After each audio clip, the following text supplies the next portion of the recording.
Hi hello welcome అందరికీ. అందరూ ఎలా ఉన్నారు? నేను బాగున్నాను. నేనైతే కంప్లీట్గా house construction videos day by day post చేస్తూనే ఉన్నాను కదా. ఇది ప్రీవియస్ వీడియోకి నేను ట్యాగ్ చేస్తాను. అది స్టెప్ అయిపోయిన తర్వాతకి ఇదంతా బెడ్ పోస్తున్నారనమాట. అది ఎప్పుడు అవుతుందా అని చూస్తున్నాం మేమైతే. ఎందుకంటే చాలా సిమెంట్, ఇసుక, కాంక్రీట్ చాలా పట్టింది. చాలా టైం కూడా పట్టింది. యాక్చువల్గా 2 days అట్లా టైం తీసుకుంది.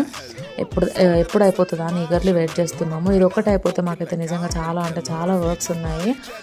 హౌస్ వార్మింగ్ అని, పండగలని అవన్నీ ఉన్నాయి. సో చాలా ఫాస్ట్గా కూడా కంప్లీట్ అవుతుంది. మేము ఇల్లు స్టార్ట్ చేసినాం, ఎప్పుడే అయిపోయింది అనిపించింది. ఈవినింగ్ వరకు అయితే మొత్తం కంప్లీట్ చేసేసారు. ఈవినింగ్ మేము రిటర్న్ అయ్యేటప్పుడు తీసిన వీడియో అయితే ఇది. పైనుంచి చూస్తుంటే అసలు హ్యాపీనెస్ భలే అనిపించింది. చాలా బాగా అనిపించింది. అది మొత్తం అయిపోవడానికి 2 days టైం వీడియోస్ ఎవరైనా మిస్ అవుతూ ఉంటే మన ఛానల్ మీద అయితే ఖచ్చితంగా కన్నేసి ఉంచండి. ప్రతిదీ హౌస్ కన్స్ట్రక్షన్ వీడియోస్ చేస్తూ ఉన్నాను. సబ్స్క్రైబ్ చేయడం అయితే పోతూ మర్చిపోవద్దు ప్లీజ్ డూ.